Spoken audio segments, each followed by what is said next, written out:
Olá, olá pessoal, tudo bem? Bom dia, estamos de volta. Aqui é Fábio Pirajá, esse é o projeto Memória Capixaba, que é um projeto de pesquisa, leitura sobre a história do Espírito Santo nesses nossos 500 anos, né? Desde a capitania, descobrimento do Brasil, né?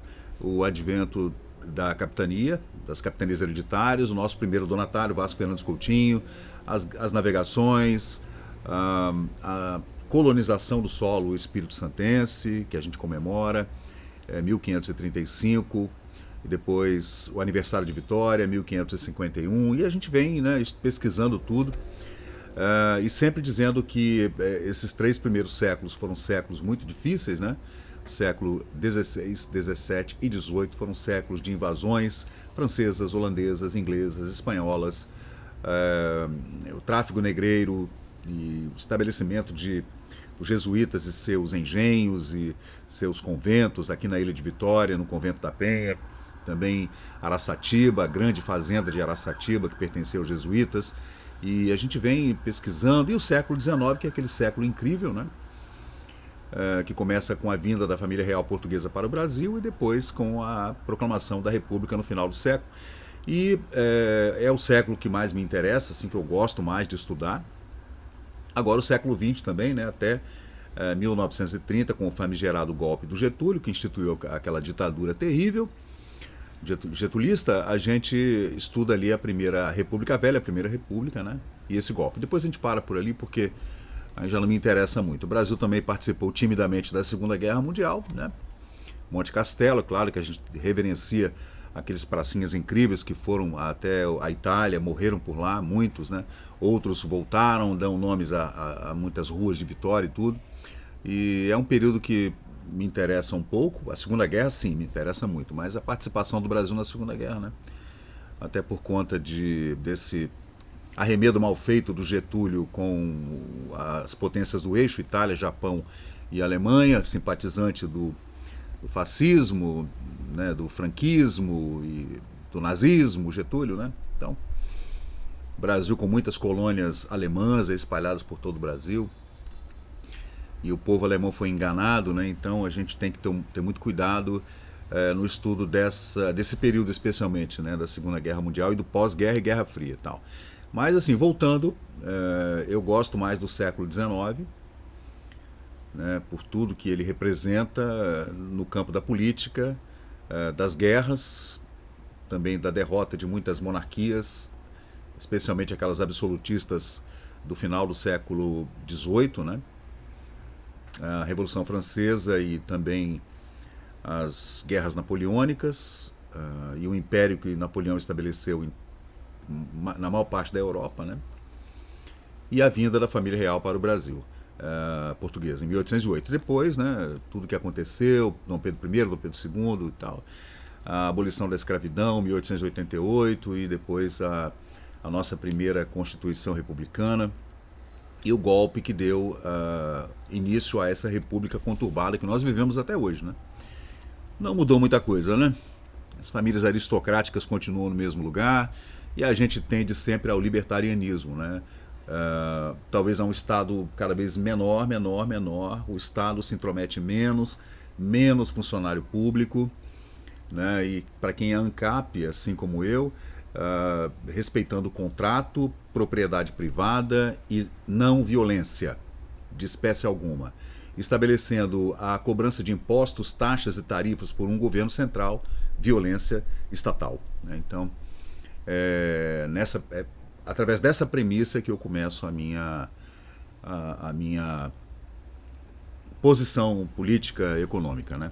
Agora, a gente volta então hoje para o ano de 1928, né, terminando o governo do Florentino Avidos, sucessor de Nestor Gomes, que também era fluminense, dois homens fluminenses que vieram meio que aplacar aquela guerra familiar e política que havia no Espírito Santo, da família Monteiro, que chegou a rachar-se, né, entre o Jerônimo e o Bernardino, e seus adversários, né, do Partido Republicano, e outros adversários, como o Pinheiro Júnior, por exemplo, e aquela candidatura do Nilo Peçanha à presidência da República, e a visita desses presidenciáveis à Vitória, tem fotografias incríveis, e essa briga foi aplacada pela vinda de um fluminense para o Palácio Anchieta, que foi uma vinda muito difícil, né?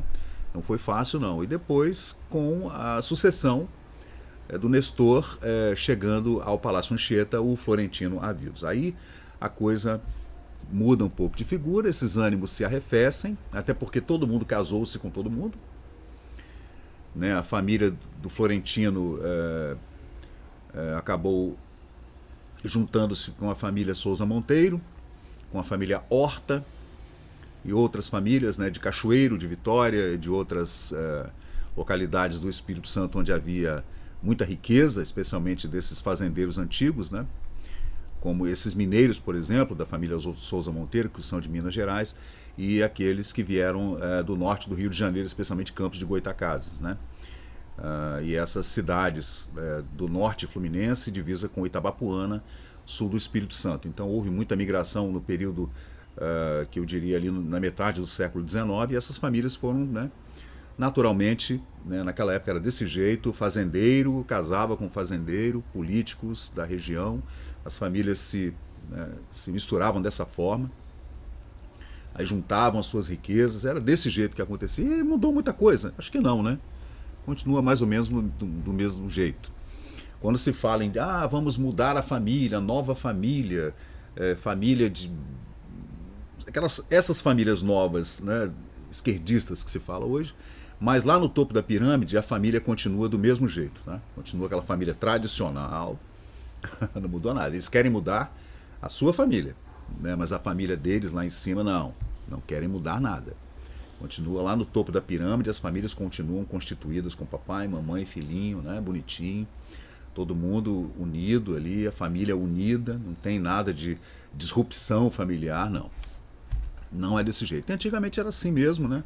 Desde sempre, nos primórdios da história da humanidade, que as famílias se casam por interesse, né? Durante muitos séculos, essas famílias colocavam suas filhas, as meninas, mulheres moças, que casavam-se com 12 anos, 13, ou já nasciam e já eram casadas no nascimento, né? E usavam essas meninas como moeda de troca, né? Entre famílias pagando uma boa parte de uma quantia enorme, até com fazendas, terras e com cabeças de gado, era assim que se negociava, né? Com ouro, né? Prata. Na Índia até hoje é assim, né? Um tal do dote, que você tinha que entregar a sua filha mais um dote. Então isso, algum aspecto talvez tenha mudado, mas na premissa continua tudo do mesmo jeito. Mas a gente vai então agora para 1924, que é essa transferência do governo do Nestor Gomes para o Florentino Avildos.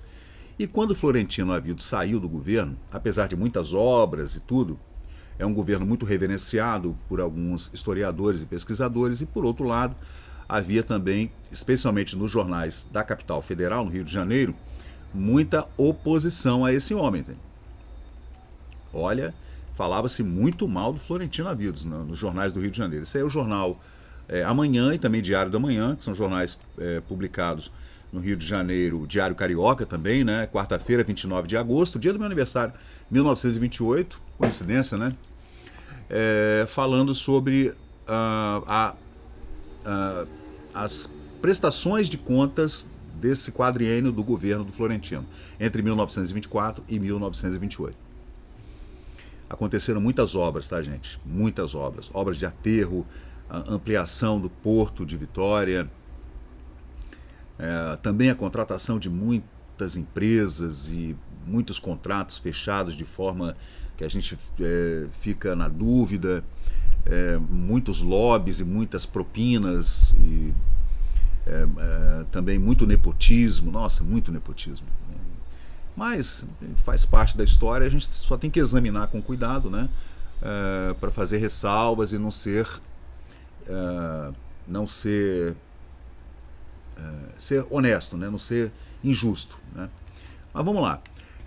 Segundo o jornal Diário Carioca, de agosto de 1928, já no final do governo do Florentino, ele manda uma manchete falando assim: quase 200 mil contos de réis desbaratou em 4 anos o senhor Florentino Avidos em liberdades e comidas à sombra de obras mal feitas e inacabadas. Aí ele vem falando de todas essas obras que deixaram muito a desejar, né?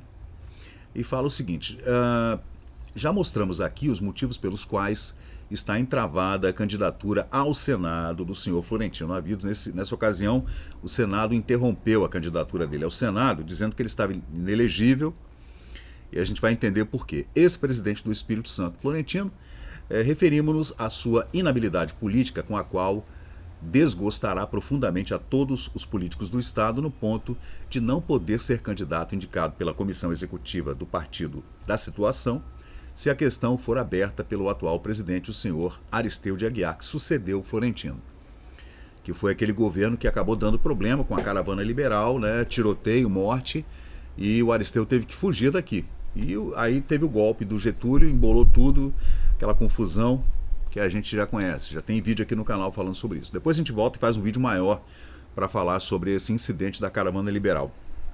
Mas vamos voltar. 1928. Mas outras razões bem mais graves atinentes à sua administração, esses 4 anos de governo do Florentino, se alegam agora contra Sua Excelência, tornando-o moralmente incompatível para representar aquela terra, o Espírito Santo, no Monroe, no Palácio Monroe, que foi demolido, infelizmente, nos anos 70 por questões que a gente até hoje não entende, aquele lindo palácio onde ficava o Senado Federal, no Rio de Janeiro, né, o Palácio Monroe. Todo mundo queria, gente, no final de carreira, todo ex-governador ou ex-presidente, o sonho deles, e era também uma praxe, né, era terminar a sua vida política como senador e ter aquela vida boa no Palácio Monroe, né, que era um extraordinário palácio, né, uma coisa linda mesmo, que eu vou mostrar aqui para vocês. Infelizmente foi demolido, uma coisa triste, né? Deixa eu ver uma foto boa aqui do Monroe. Tem muitas fotos aqui no Google, né, na internet. Caramba, não consigo encontrar uma foto que seja que esteja em qualidade boa, né? Gente, o palácio era maravilhoso, né? E a demolição desse palácio foi um crime, na minha opinião, né? Um crime mesmo. Uma coisa linda, uma arquitetura maravilhosa, gente. Mas foi demolido e pronto, né? A demolição foi em 1970. Nem teve nada a ver com as obras do metrô, até porque ali não tinha como ter metrô. Mas foi anos antes, né? 1970, a demolição desse incrível prédio. Maravilhoso, maravilhosa arquitetura. Tá aí o Monroe, no cartão postal aqui, ó. Deixa eu ampliar para vocês. E todo mundo, todo político, né? O sonho desses políticos era terminar sua vida política no Monroe. Porque lá era um palácio, um palacete maravilhoso, né? Palacete não, era um palácio mesmo. Olha só, gente. Imagina, de frente para o mar no Rio de Janeiro, né? Quem é que não queria? Aquele serviço de copeiros, né? Banquetes intermináveis, né? Jesus. Era lindo, né? Maravilhoso o Palácio Monroe. E o Florentino queria, né? O Jerônimo Monteiro já era senador, né? Então, quem é que não queria ser senador da República no Palácio Monroe, ainda lá na República Velha, né? Todo mundo queria. Só que o Aristeu Aguiar acabou sendo um empecilho, apesar de ter sido o presidente na sequência do Florentino, né? Mas outras razões bem mais graves atinentes a essa administração, que torna moralmente incompatível que o Florentino ocupe uma cadeira no Palácio Monroe, e que que tanto lá se exigem requisitos de honorabilidade. Então, honorabilidade. Aí o cara ainda dá uma sacaneada. Se é que lá no Monroe existe alguém com honra, né? Que já não... Então ele dá aquela sacaneada aqui no texto, né? Trata-se com efeito de coisas espantosas que o senhor Aristeu Aguiar está procurando consertar na medida do possível, com esforços inauditos e com verdadeiro assombro. O caso das passagens graciosas, por exemplo, olha só, gente, atingiu proporções de um descalabro. Só no último ano da gestão do Havidos, em 1928, foram dados passes livres nos trens da Leopoldina, que iam para o sul, né, até o Rio de Janeiro, por conta do governo, no valor de mais de 100 mil contos de réis. Gente, vai vendo, hein? Mais de 100 mil contos de réis. Na época, gente, um Ford T custava de 12 a 15 mil contos de réis. Um automóvel caríssimo na época, né? Não era qualquer um que tinha um Ford T. Né? Vejam. Aí vai vendo.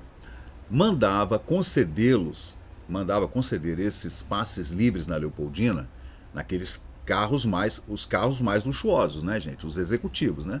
Até uma certa dona Mercedes, olha a fofoca, que segundo nos informam, era a Marquesa de Santos Capixaba e até se repimpava ostensivamente, cheia de importância, nos automóveis do Palácio Governamental. Então, gente, lá no Palácio Anchieta havia uma tal Dona Mercedes, que depois a gente vai investigar, né? Que era a tal Marquesa de Santos, né? Olha a fofoca. Há um ofício da Leopoldina ao novo presidente Aristeu Aguiar a respeito da descompassada liberalidade e cuja sombra se fazem negócios inconfessáveis. Para se ter uma ideia, basta ver o jornal Diário Oficial do Estado do Espírito Santo, que anunciou há pouco ter sido apreendida quando estava sendo negociado umas tais passagens gratuitas fornecidas no tempo do senhor Florentino Havidos. Então alguém tinha uma autorização, sei lá, com 100 passagens e o cara estava vendendo por fora essas passagens, né? Então o diretor da Leopoldina ligou, né, para o governo, para o Palácio do Governo do Palácio Anchieta, perguntando que passagens eram aquelas, né? Porque tinha alguém tentando vender um lote de passagem. Olha a corrupção. O Estado é assim, né, gente? Não tem como, né? O Estado, ele é a amálgama da corrupção, né? Sobre esse fato, o senhor Aristeu Aguiar ordenou que se instaurasse então um processo para apurar as responsabilidades, envolvendo também suspender em absoluto o fornecimento de passes livres na Leopoldina, que agora só são concedidos a funcionários públicos com o abatimento legal e gratuitamente só para os que estiverem viajando a serviço do governo. Então foi uma medida austera, né, do Aristeu, vocês estão vendo aí, que chegou e falou, bom, chega desse descalabro, né, não tem condição, agora só vai ter passe livre na Leopoldina, para viajar pelos trens da Leopoldina, quem gratuitamente viajará, quem tiver a serviço do governo, e se não, o cara terá um passe, mas terá abatimento, tipo um vale transporte, que será abatido no seu rendimento. Bom, no tocante aos automóveis oficiais a serviço do Palácio Anchieta, vai vendo as denúncias. Isso é adversário político que liga para o jornalista na época, né? Ou mandava algum telegrama, alguma carta e contava as fofocas. Isso é briga política, gente. Falando sobre os tais automóveis, os abusos eram, por igual, inomináveis. Não era só a Marquesa de Santos Capixaba, a passeante assídua nos carros do palácio. Quase toda a gente do peito do senhor Florentino Havidos tinha automóvel e gasolina liberado para passear à vontade ou viajar com os automóveis do Palácio Anchieta. O senhor Aristeu também acabou com isso.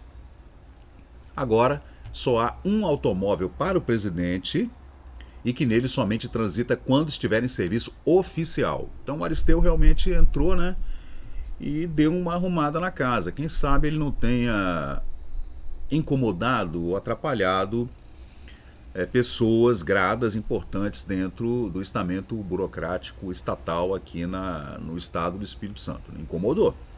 Em suma, com esses cortes e com o corte de mais de umas 70 empregados inúteis, né, com quem o senhor Florentino Havidos empanturrou o funcionalismo público capixaba, transbordando-o de filhotes sinecuristas, né, essa sinecura que diz, né? Isso vem lá da Grécia Antiga. O senhor Aristeu Aguiar já conseguiu uma economia que orça por perto de 300 contos mensais, demitindo aquele monte de pessoas, 70 funcionários que não faziam nada dentro do Palácio Anchieta. Né? Não tem nada a ver com o Palácio Monroe aqui que vocês estão vendo não, tá gente? Isso aqui é o Palácio Monroe, sede do Senado da República, nos anos 1920, que foi demolido em 1970, infelizmente. Quando ele fala em sinecura, a sinecura seria uma súcia, né, na minha opinião. Uma súcia é um bando de pessoas que se juntam em uma gangue para roubar. Né? Claro que essa não era a palavra correta para se usar, não é a palavra correta para se usar gangue, né, quando a gente fala dos anos 1920 ou quando foi criada a palavra, né, na antiguidade. A sinecura é isso, né, é quando você cria uma espécie de grupo e esse grupo é nepotista e, bom, e todo mundo dá emprego para todo mundo, desde que seja para minha família, né, para os meus correligionários, então é uma sinecura. No último ano da administração, em 1928, no fim do dia 30 de junho passado, o senhor Florentino gastou 34 mil contos de réis da receita orçamentária e mais 20 mil de um empréstimo que contraiu com o banco ítalo-belga e mais 3 mil em apólices de um conto de réis cada uma, e emitiu também a juros de 7% e vendeu depois a 800 mil. Isso equivale a uma desvalorização inicial de 20%. Total do esbanjamento num só ano foi 57 mil contos de réis. Isto num estado pequeno que, graças a fenômenos econômicos conhecidos, ofereceu, nos últimos tempos, uma folgança financeira digna de ser bem aproveitada. Mas não se admirem, há coisas mais interessantes ainda. A receita arrecadada pelo Estado no quadriênio havidos, né, de 1924 a 1928, subiu a 133 mil contos de réis. Gente, vai vendo. É claro que a gente deve ter cuidado ao analisar essas contas, né? Claro, porque há muitos adversários políticos, né?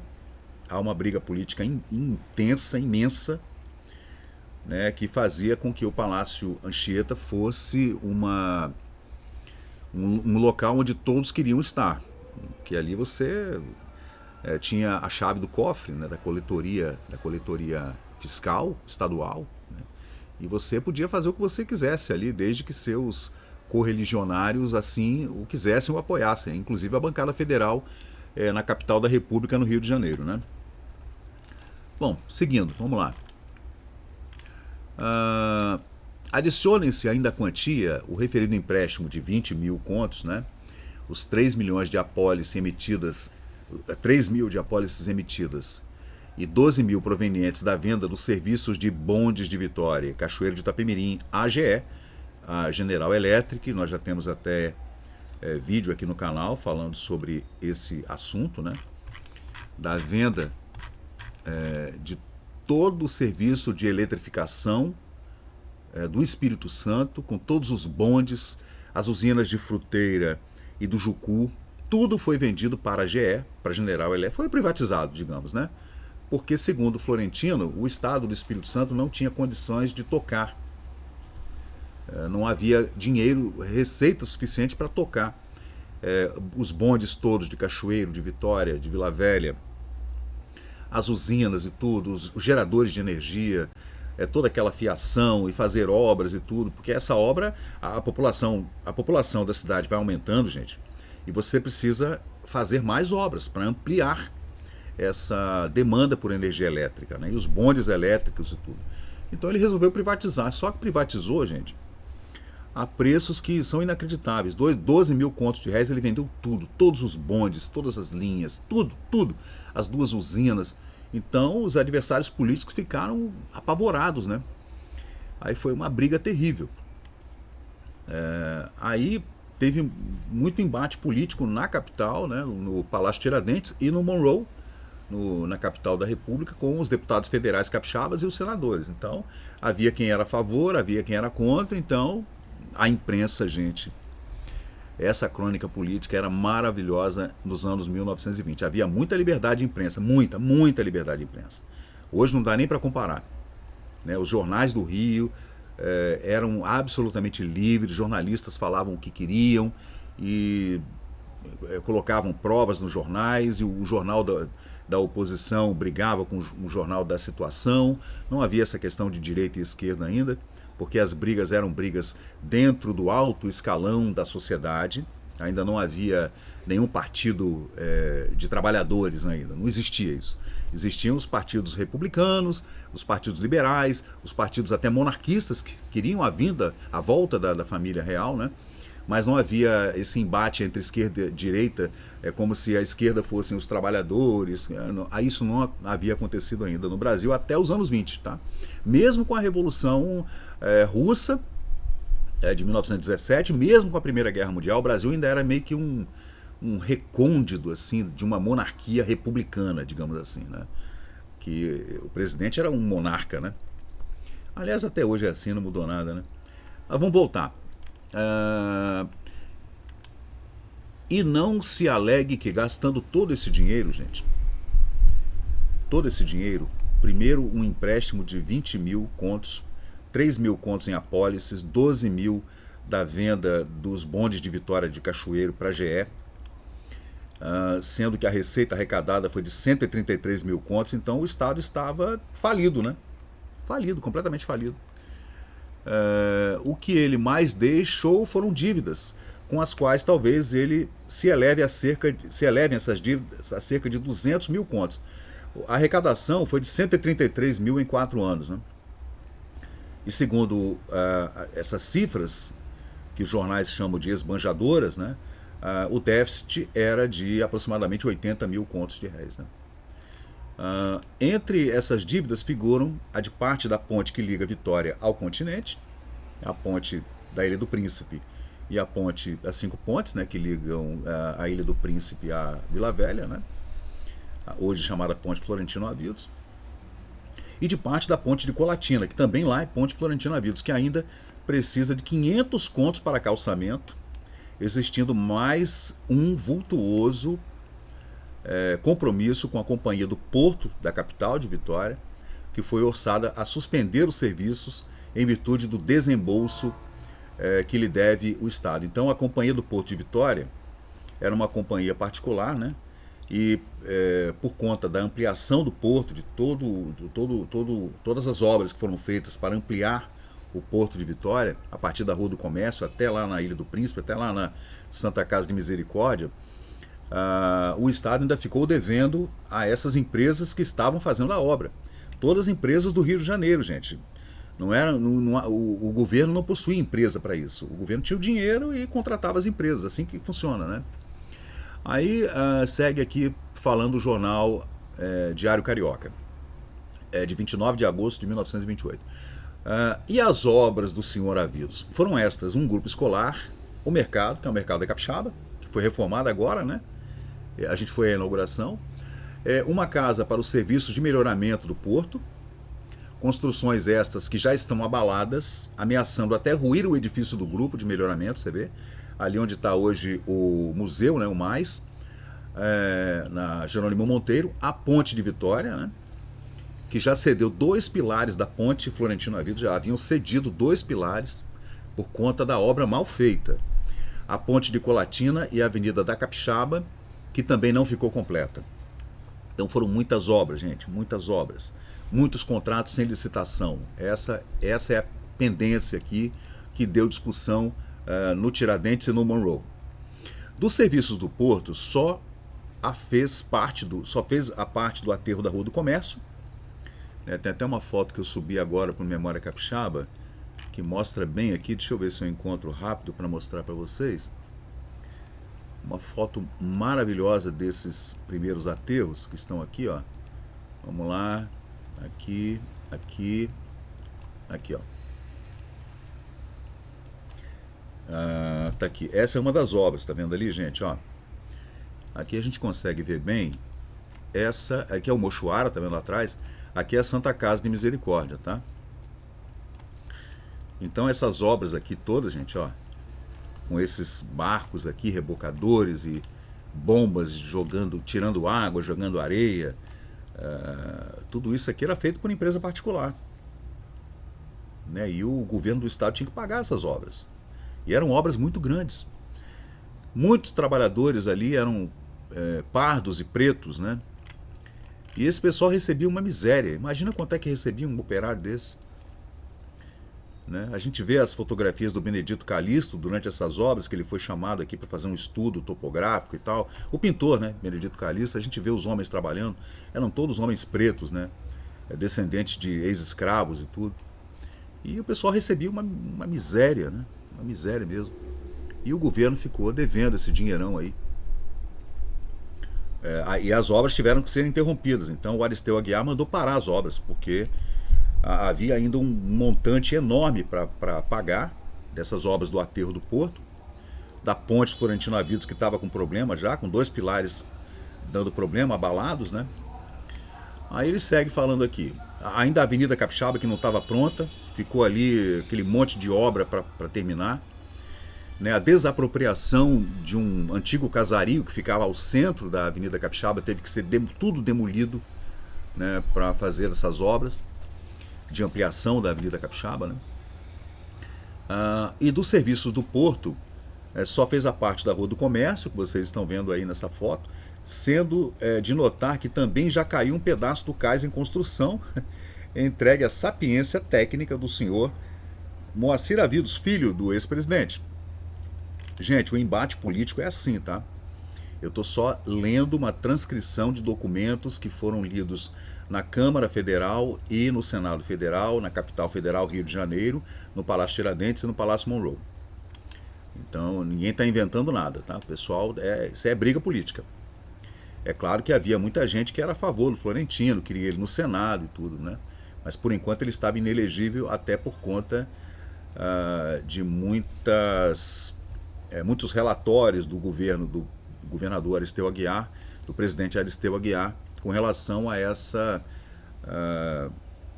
má utilização de recursos públicos durante esses 4 anos do governo florentino.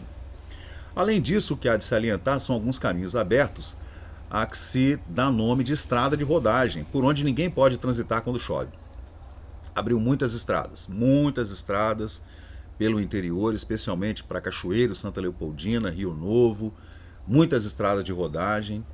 Há muitas fotografias dessas estradas sendo abertas, mas, segundo os jornais dizem, né, e os adversários políticos, são estradas que quando chove ninguém roda.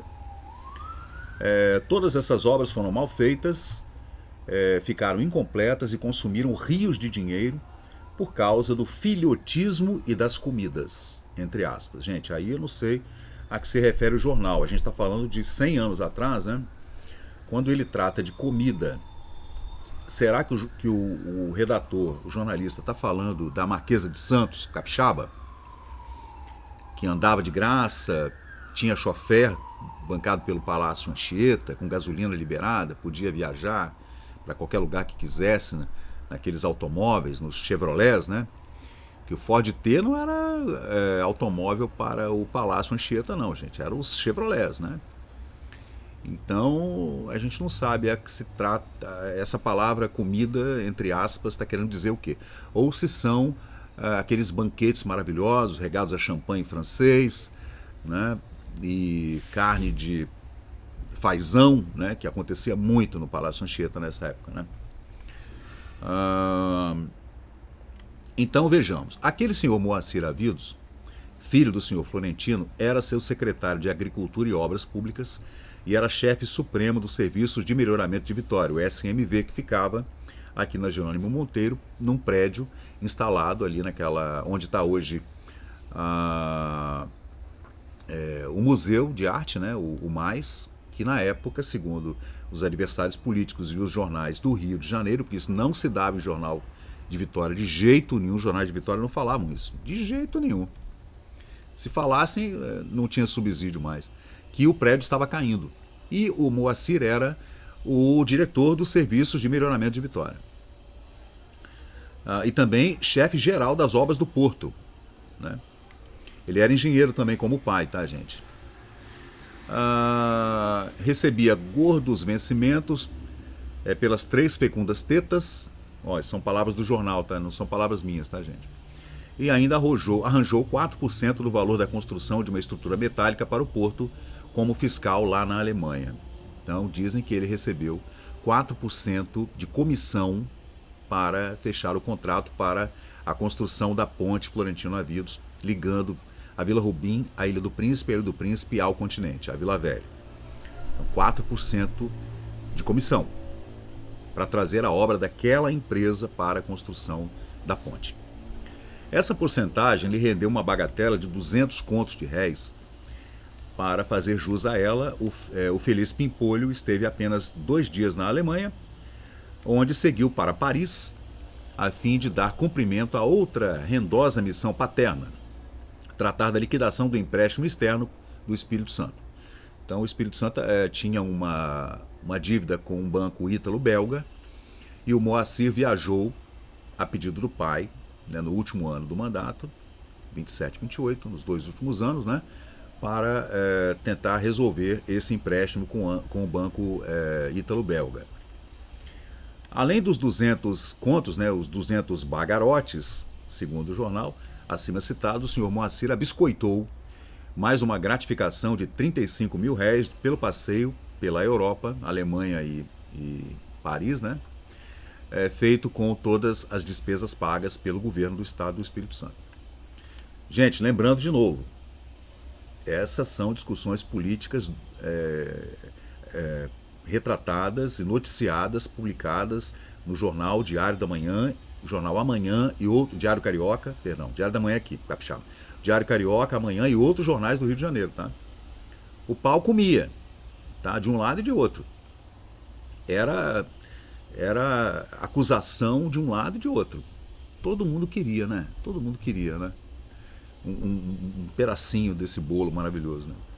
Mas vamos continuar, que o assunto é muito legal, né?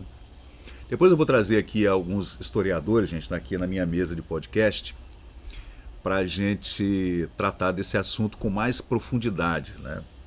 Para quem estudou nos documentos oficiais, para quem foi na fonte primária, lá nos orçamentos, né? Tem uns historiadores capixabas especializados nessas 2 primeiras décadas do século XX aqui na administração pública do Espírito Santo. Mas vamos continuar. Agora, esse venturoso rebento do senhor Avidos, o senhor Moacir, está como prefeito de Vitória. Ao assumir esse cargo, a sua primeira preocupação foi dobrar o respectivo subsídio, o próprio salário. O salário dele foi aumentado de 2 mil para 4 mil, né, contos de réis. E ele conseguiu isso lá no Conselho Municipal, né, uma votação, uma resolução, ele aumentou o salário dele. O senhor Aristeu Aguiar, que na época era sucessor do Florentino, né, como presidente do Espírito Santo, né, porém cortou as asas do Moacir, forçando-o a vetar essa resolução que ele mesmo promovera. E pôde contar bem a história o presidente do conselho, o senhor Cerqueira Lima, que há pouco andou por aqui, no Rio de Janeiro, expandindo a sua indignação por ver um homem vetar uma coisa que ele solicitara. Como é que pode, né? Você solicitou, então o Aristeu solicitou um aumento dos vencimentos do prefeito municipal, né, de Vitória, Moacir Avidos, ao Conselho Municipal, né? O Conselho Municipal aprovou o aumento de 100%, de 2 mil para 4 mil contos o vencimento do prefeito, e depois que os adversários políticos, não é possível, ele foi lá e vetou. Aí o Cerqueira Lima foi no Rio e falou, lá na Câmara Federal, falou, como é que pode, né? O cara pede um aumento e depois ele mesmo, né, proíbe o aumento do prefeito. Porque, na verdade, o prefeito era uma figura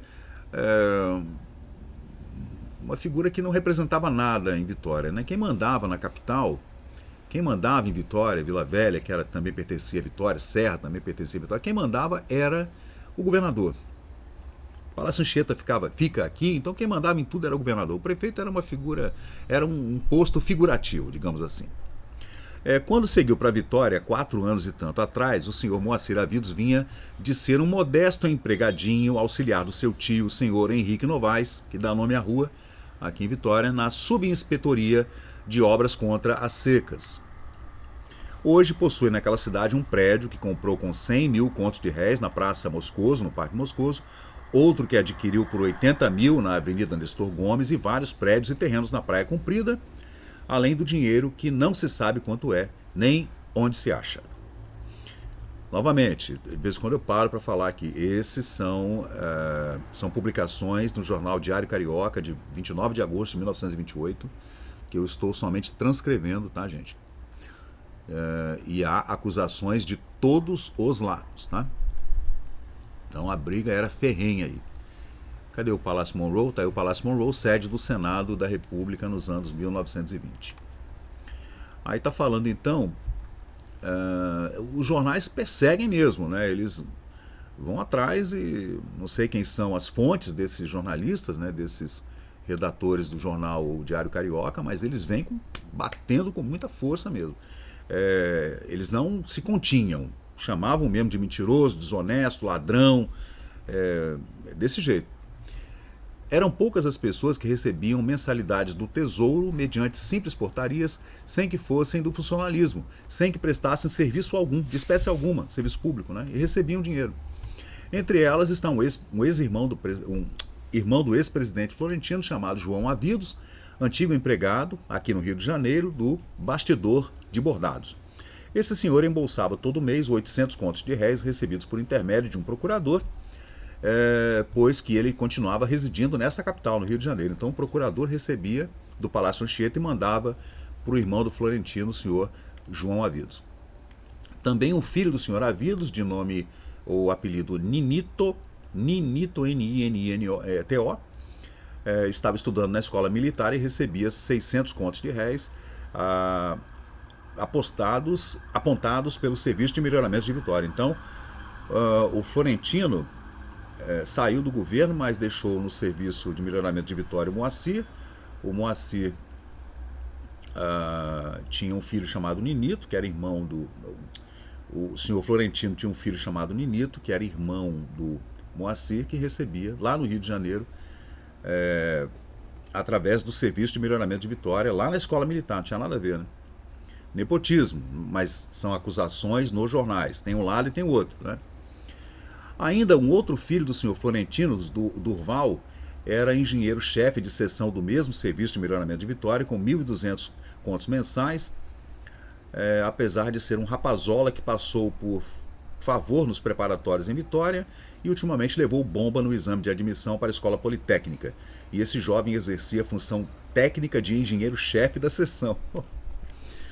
Gente, depois eu vou trazer um vídeo com o contraditório, tá, gente? Se bem que aqui nos jornais dizem que o senhor Florentino Avidos nada fala, não dá entrevista, nada.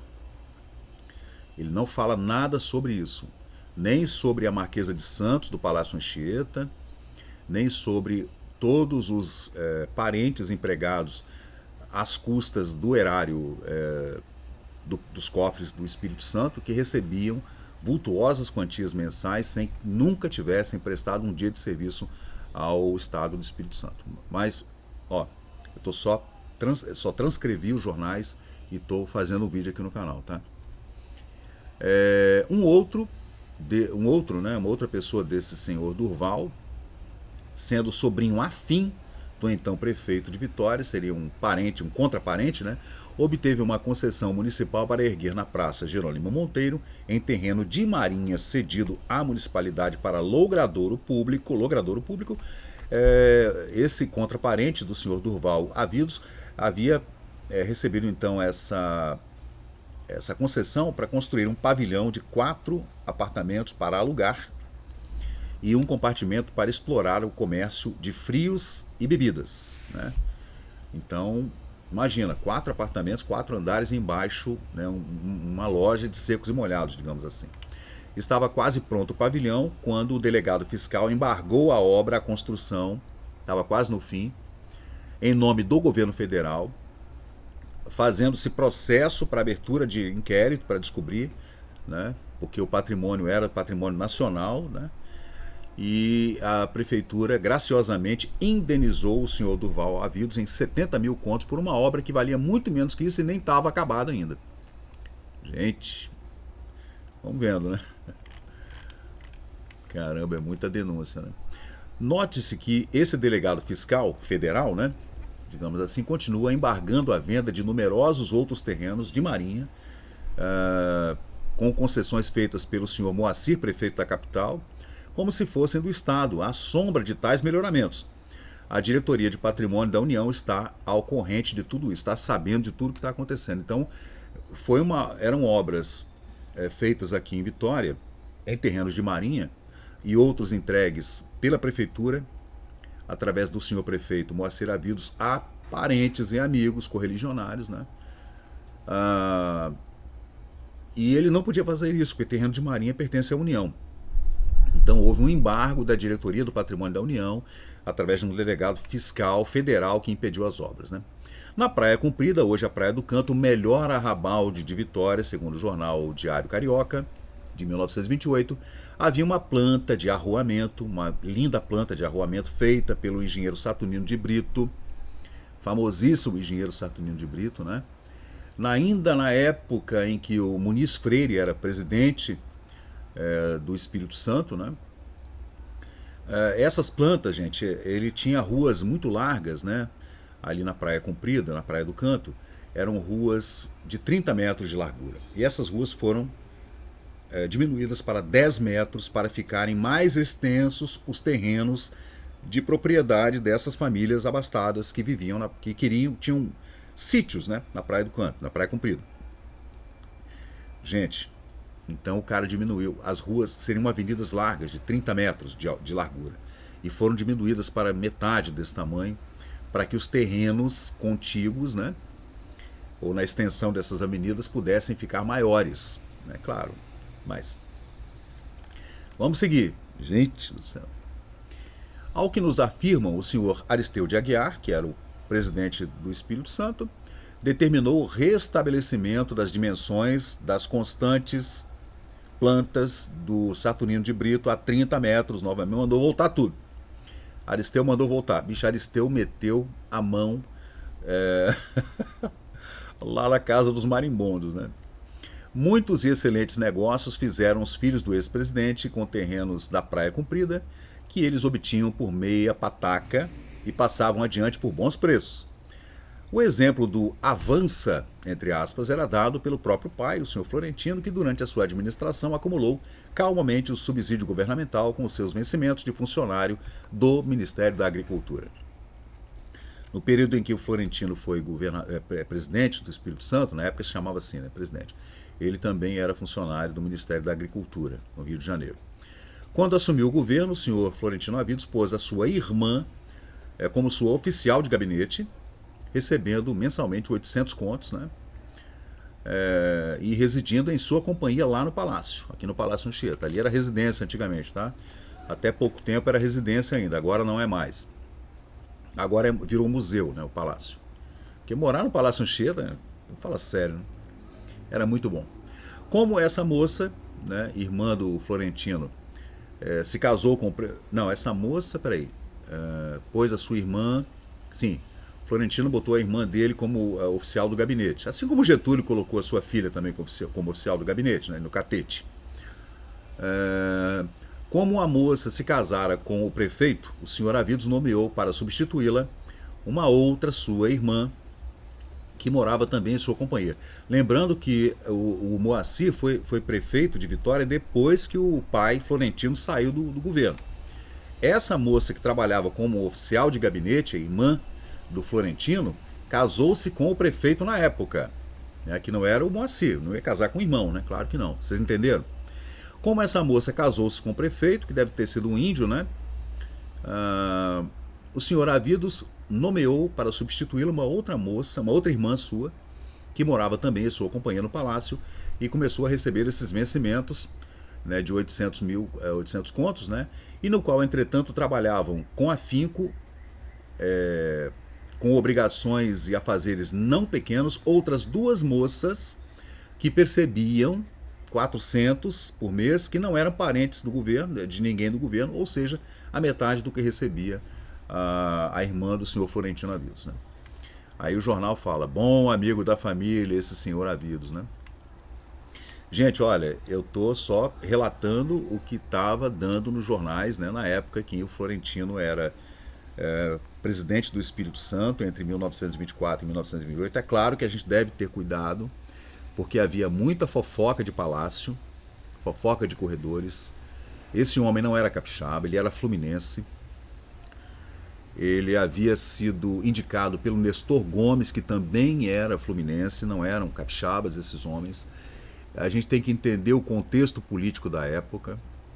Havia uma luta interna entre os partidos que dominavam a política capixaba desde a época do senhor presidente Muniz Freire. E a gente consegue entender muito bem como funcionava esse mecanismo de troca de poderes na época entre a família Souza Monteiro, Cerqueira Lima, a família Horta de Cachoeiro e outras famílias importantes que dominavam esse espectro político, e a briga se travava não só dentro dos corredores da Assembleia Estadual, do Palacete Domingos Martins, no Palácio Anchieta, como também na imprensa. A imprensa capixaba também, mas não era como a carioca. A imprensa carioca era muito mais afeita a essa violência, verborragia, né? Violência verbal. Né? Desde os tempos de Dom Pedro II, que Dom Pedro II era um homem absolutamente um liberal. Né? Na época no final do Segundo Império, o que se falava de Dom Pedro II e da família real, da família imperial brasileira nos jornais, era um negócio que você não acredita. Não acredita. Os jornais faziam todo tipo de charge, sacaneando o imperador e a princesa Isabel, e comparavam eles a macacos, e era desse jeito. Havia uma liberdade de imprensa absoluta que hoje é impossível até de se imaginar. Impossível, impossível. O Brasil foi muito mais liberal na época no final do Segundo Império, né, com relação a liberdades de expressão e liberdade de imprensa, e do que é hoje. Hoje, nem vou falar nada, né? E essa briga política entre os Monteiro, que queriam voltar ao poder, os Monjardim também, né? A família Monjardim, que desde a época do Império queriam voltar ao poder, e era um cabo de guerra, né, entre republicanos, liberais e até monarquistas, né? Homens que eram fazendeiros, que foram donos de fazendas de escravos antigos, né? Esse pessoal ainda estava no poder, gente. Família Calmon também, né? Eram famílias importantes de Colatina, Linhares, Cachoeiro e Vitória. E essa briga era intensa. Aí, para terminar, aqui o jornal Diário Carioca, de 29 de agosto de 1928, toda essa celeuma com relação a gastos públicos nesse quadriênio do governo Florentino Avidos, entre 24 e 28, e o seu filho no Serviço de Melhoramento de Vitória, obras do Porto e também na Prefeitura de Vitória. Houve muita fofoca, né? E o pessoal queria puxar tapetes, né, de qualquer jeito.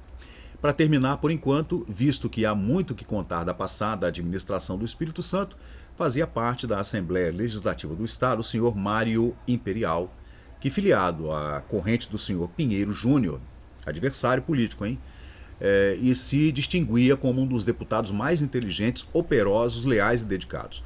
Pois, na renovação da Assembleia, esse cavalheiro foi cortado da chapa oficial. E querem ver por quê? Sob o fundamento de haver tido as suas pretensões em relação à Marquesa de Santos Capixaba, de quem teria solicitado uma audiência. Então veja, gente, esse homem, o Mário Imperial, era deputado na Assembleia Estadual, né, do Estado, e ele foi cortado da chapa política do senhor Pinheiro Júnior porque ele tinha avançado, né, e tentou fazer a corte à senhora dona Marquesa de Santos Capixaba, né, e ela era a Marquesa de Santos Capixaba. Então o cara foi se meter com a mulher errada, né, e acabou dando problema para ele. Ele foi cortado, né, desse grupo político, né, do senhor Pinheiro Júnior por conta desse avanço, digamos assim, dessa Marquesa de Santos, que andava de automóveis bancados pelo Palácio Anchieta. O maldito ciúme. O senhor Mário Imperial está atualmente aqui no Rio de Janeiro trabalhando no alto comércio e também pode narrar esse curioso episódio político sentimental.